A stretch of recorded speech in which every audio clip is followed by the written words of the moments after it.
నమస్తే. Welcome to our channel. ప్రస్తుతం మనతో ప్రముఖ ఆధ్యాత్మికవేత్త, ఆస్ట్రాలజర్ అనంత శర్మ గారు ఉన్నారు. వారితో మాట్లాడదాం. నమస్తే అండి. మహాగణాధిపతియే నమః. ఓం దక్షిణామూర్తయే నమః. చాలా మంది ఉద్యోగాలు కావాలన్నా, లేదు అంటే ధన సమస్యలు తగ్గాలన్నా, ముఖ్యంగా ఇల్లు, సొంత గృహం కావాలని ప్రతి ఒక్కరికి ఆశ ఉంటుందండి. ఒక చిన్న ఇల్లు ఉండాలి, మాకంటూ సొంతంగా ఉండాలి అని.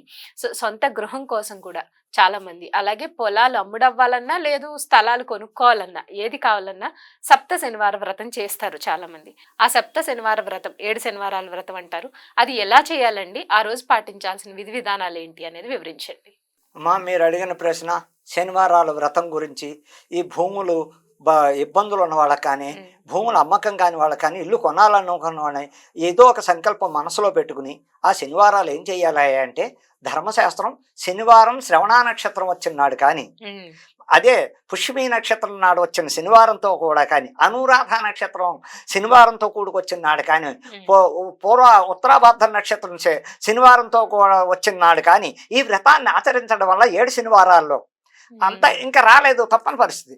ఖచ్చితంగా ఏదో శనివారాల్లో తగ్గుతుంది 7 వారాలు. ఈ శనికి అధిపతి వెంకటేశ్వర స్వామి కాబట్టి ఆయన్ని ఏ విధంగా ఆరాధించాలి అంటే, తెల్లవారుజామునే లేవడం, శుచిగా స్నానం చేయడం, చక్కగా ఉండడం, అన్ని ఏర్పాట్లు చేసుకోవడం, దేవుడి మందిరానికి కావాల్సినవన్నీ ముందు రోజు రాత్రి తెచ్చుకోవడం, వరిపిండి అంతకన్నా ముఖ్యమైనది దీపారాధనకి, వరిపిండి ఇవన్నీ ముందు రోజు రాత్రి అన్ని తెచ్చుకోవడం, ఆ 7 కొండల వాడి ఫోటో వెంకటేశ్వర స్వామి కుటుంబ సమేతంగా అంటే భార్యాభర్తలతో ఉన్నది ఆ ఫోటో తెచ్చి పెట్టుకోవటం, దేవుడి మందిరంలో చక్కగా అలంకరించుకుని, కింద పద్మాలు ముగ్గు చక్కగా అలంకరించుకుని, దాని మీద తెల్లటి బట్ట వేసుకుని, దాని మీద బియ్యం 1 కేజీ పావు అలా బియ్యం పోయటం, ఆ బియ్యం పోసినాక కలశ స్తంభం స్థాపించడం, కలశ చుట్టూరా చక్కటి పసుపు బొట్లు పెట్టి, కుంకుమ బొట్టు పెట్టి, అందులో మామిడి కొమ్మ కంపల్సరీ ఇన్ని నీళ్లు పోసి మామిడి కొమ్మ పెట్టి, దానిపైన కొబ్బరికాయ పెట్టి, అది కలశ స్థాపన రెడీ చేసుకుని మామూలుగానే పూజ చేయాలి సుమా.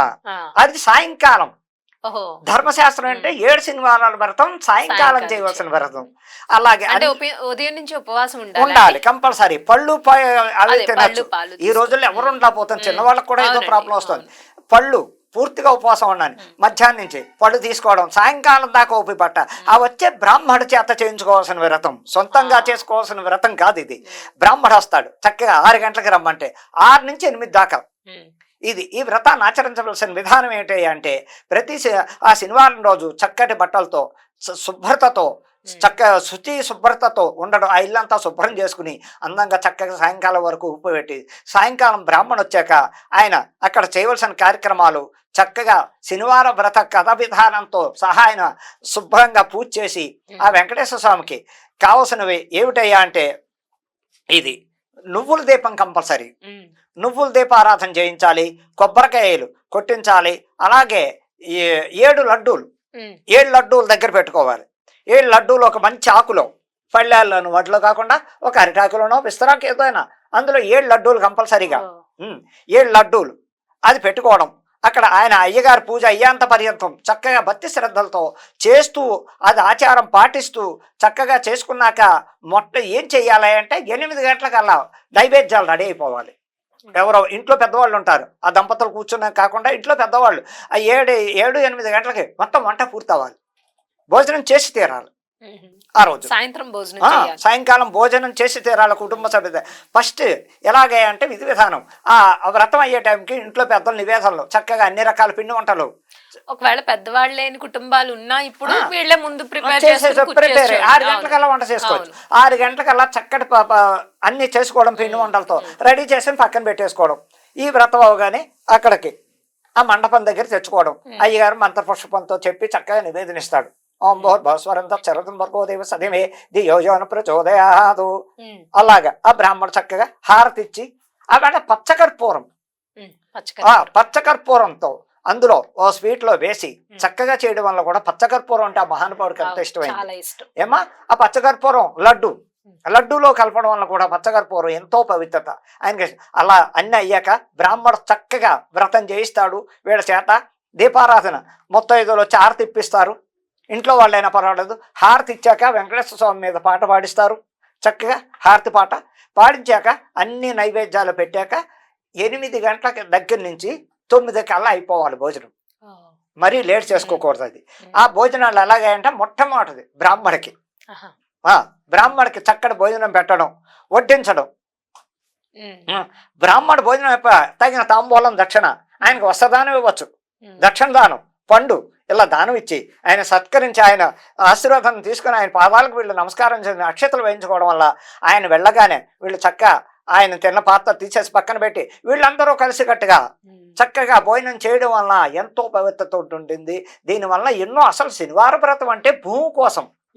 ఏమ్మా, భూమి ఇబ్బందుల్లో ఉన్న వాళ్ళు కానీ, ఇల్లు లేని వాళ్ళు కానీ, ఏ స్థలం లేని వాళ్ళు కానీ, వీళ్ళకి చాలా ఫవర్ అయింది ఏంటి అంటే, ఇలాగే చెప్తున్నాం కదా, ఎక్కువగా శ్రవణ నక్షత్రం వస్తే ఇంకా అదృష్టం, అనురాధ నక్షత్రం వస్తే ఇంకా మంచిది, పుష్యమి నక్షత్రం వస్తే ఇంకా మంచిది.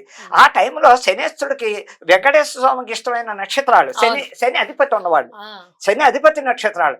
ఈ నక్షత్రాల టైంలో చేసుకోవడం వల్ల ఇంకా భగవంతుడు ఈ చేసుకున్న దంపతులకి కోరిన కోరికలు తప్పకుండా తీరుస్తూ ఉంటాడు.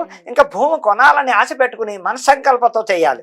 నాకు భూమి లేదు, ఒకవేళ భూమి ఉంది, నాకు కొన్ని అప్పులు ఉన్నాయి, తీర్చుకోవాలి, ఓ స్థలం అమ్ముదాం అనుకున్నాం, అది తీర్చి నాకు మామూలుగా రుణబాధలు లేకుండా, ఏ ఇబ్బందులు లేకుండా నన్ను సహకరించి చెయ్యస్వామని సంకల్పం మొదట్లోనే తలుచుకుని ఆ వ్రతాన్ని ఆచరించడం వల్ల ఎన్నో ఉపయోగాలు తప్పకుండా ఉంటాయి, ఉండి తీరుతాయి.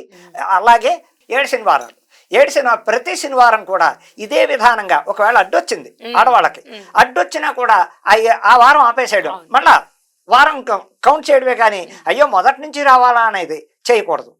7 శనివారాలు చక్కగా మధ్యలో అడ్డొచ్చినప్పటికీ, బ్రేక్ వచ్చినప్పటికీ ఏదో విధంగా రావచ్చు, ఏ కారణం చేత అది కంటిన్యూ చేస్తూ మళ్ళా శనివారం కంటిన్యూ చేస్తూ, ఈ శనివారాల్లో చేయవలసిన మొట్టమొదటిది ఏంటంటే, 7 కొండల వాడికి ఇష్టమైంది చక్కటి పరిష్కారం ఏంటయ్యా అంటే, ఆయనకి శనికి మొదటగా నువ్వుల నూనె దీపారాధన, నువ్వుల నూనె దీపారాధనక.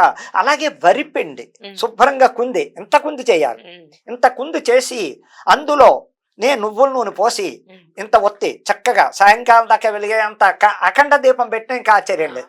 అఖండ దీపం పెట్టుకోతే వ్రతం అయ్యేంత పర్యంతం వాళ్ళు పగలు ఒక టైంకి ఆ నూనె వేస్తూ ఉండడం, రాత్రి వ్రతం అయ్యాక కొండెక్కినా తప్పు లేదు. అలా పాటించడం వల్ల దాని భూమి ఇబ్బందులు ఉన్న వాళ్ళకి, భూ వివాదాలు తగులు ఉన్న వాళ్ళకి తప్పకుండా సహకరిస్తాడు, సహకరించి తీరుతాడు. ఈ 7 శనివారాలు వ్రత కథ విధానం ఈ విధంగా వెళ్ళాలి. తప్పకుండా కలశ స్థాపన తప్పదు, మండపంలో నువ్వుల దీపం తప్పదు, వరిపిండితో చేసిన దీపం.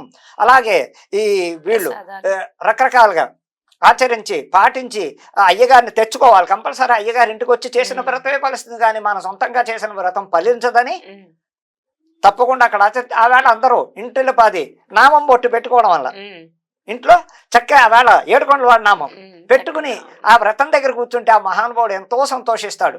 ఆ వేలమంగ సహిత గోదాదేవి, శ్రీదేవి, భూదేవి సహిత శ్రీ లక్ష్మీ వెంకటేశ్వర స్వామిని అక్కడ ఆరాధించడం వలన భూమి లేని వాళ్ళకి భూమి, ఇల్లు లేని వాళ్ళకి ఇల్లు, భూతగా శాంతులు తప్పవని చెప్పడానికి ఆస్కారం ఉంది.